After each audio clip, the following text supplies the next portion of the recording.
assim, o Efeito Zico é um livro de liderança. Muita gente, por eu ser biógrafo, acredita que é uma biografia, fala que é uma biografia. Tem traços biográficos, tem que ter. Claro. Mas é um livro de liderança, em que você, o Zico, no caso, mostra como ele tem essa rejeição zero, né? Você não tem uma vírgula para falar mal dele. Como cidadão, como profissional, como pessoa, como pai de família, como marido, como irmão, enfim, o Zico é um au concurso. Então, assim, como ele chegou a esse patamar? Como ele alcançou essa autoridade? Não foi pelo poder, não foi pela força. Não foi pela imposição. Nada, isso está nele, é intrínseco. Foi pela autoridade do exemplo. Exato, o Zico sempre foi o exemplo. Então, quando ele fazia um gol de falta, o pessoal falava, falta para ele é que nem pênalti, é porque ele treinava demais.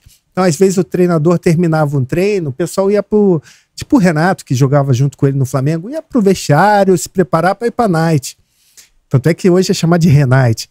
E o Zico continuava, o que menos precisava, o que tecnicamente era o melhor de todos, ficava treinando, às vezes sem luz, com poucos refletores, com a luz do Jockey Club, ficava treinando cobranças de falta.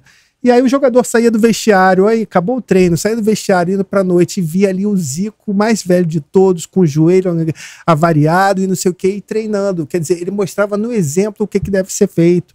E a profissão tem 10, 15 anos, então você tem que criar o seu maior legado possível naquele período. E foi isso que aconteceu com o Renato, quer dizer, justamente o contrário, né? Porque o Renato não era respeitado, porque logo você, Renato, vai exigir da gente não sair da concentração, a gente não ir para a noitada, né?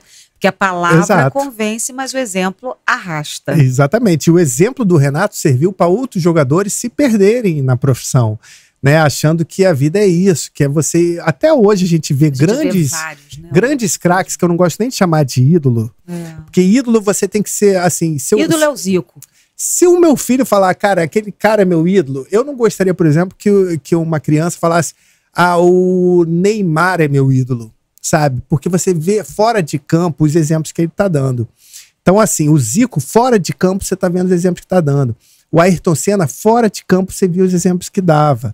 Entendeu? Então, assim, quando você fala de ídolo, você tem que pensar também o lado fora de campo, e não só dentro de campo. Então, assim, o Renato deu muitos exemplos de noitada, de mulheres, não sei o quê, que outros não souberam levar, como o Renato soube, porque chegava dentro de campo, se garantia e resolvia o jogo, mas outros não têm esse punch que o Renato tinha. E aí se perderam na profissão. Eu acho que é interessante, Marcos, até o efeito Zico, é interessante até para os gestores. Sim. Sabe, eu acho que, por exemplo, quantos de nós, assim, a gente passou por trabalhos que a gente pensou assim, cara, esse cara não pode ser meu chefe. Esse cara está chefe. Ele não é chefe. Você sabe muito bem disso, né, Flavinha? Não é? Não estou falando mal de ninguém, não. Mas é assim, estou falando assim, uma coisa que... É normal. Você às vezes sente assim, putz, esse cara não me representa, esse cara não pode ser. Ele quer impor a autoridade dele e ele não tem autoridade exemplar para me arrastar para isso, né? Sim. E aí eu acho que isso aqui traz o mote da liderança mesmo, né? Porque assim, independente do grau hierárquico, você tem que ser autêntico, né? Eu acho que a autenticidade, o olho a olho, a verdade. Então o Zico não tinha como dar um esporro e fazer cara de chateado, de puto da vida com os jogadores e de repente chegar o dirigente e dar um sorrisão, tipo do Carlinhos de Jesus pro dirigente. Ele ia perder a sua autoridade diante dos jogadores. Então se ele tá puto com todo mundo, ele se mostra autêntico. Então às vezes assim, ele dava as pessoas falam muito de você tem que elogiar em público e criticar no particular. Não necessariamente.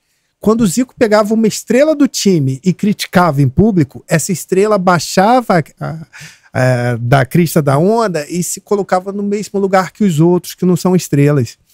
E ao mesmo tempo, se ele, digamos, vai dar uma bronca em alguém que não é estrela, que é um reserva, em público, essa pessoa pode cair ainda mais. Então essa bronca você dá no privado, para que ele não sofra uma humilhação, uma vergonha. Então, assim, o Zico quebra paradigmas o tempo inteiro no livro. Mas é um termômetro que exige sensibilidade, né, do líder, exatamente, né? E ele tem isso. Isso compete ao líder nato, sim, né? Sim. Essa sensibilidade de saber onde que eu posso modular o ego daqui né? Exato. Desidratar aqui, insuflar aqui. Porque como você falou, o mercado corporativo e assim, a resposta que a gente está tendo, eu e a editora e o Zico, do mercado corporativo, do mundo empresarial, é muito grande. Vários CEOs comprando, várias empresas comprando 200, 300 exemplares, porque se você adapta para a sua empresa essa questão, você vai pegar os valores, a ética, a correção, a postura do Zico e saber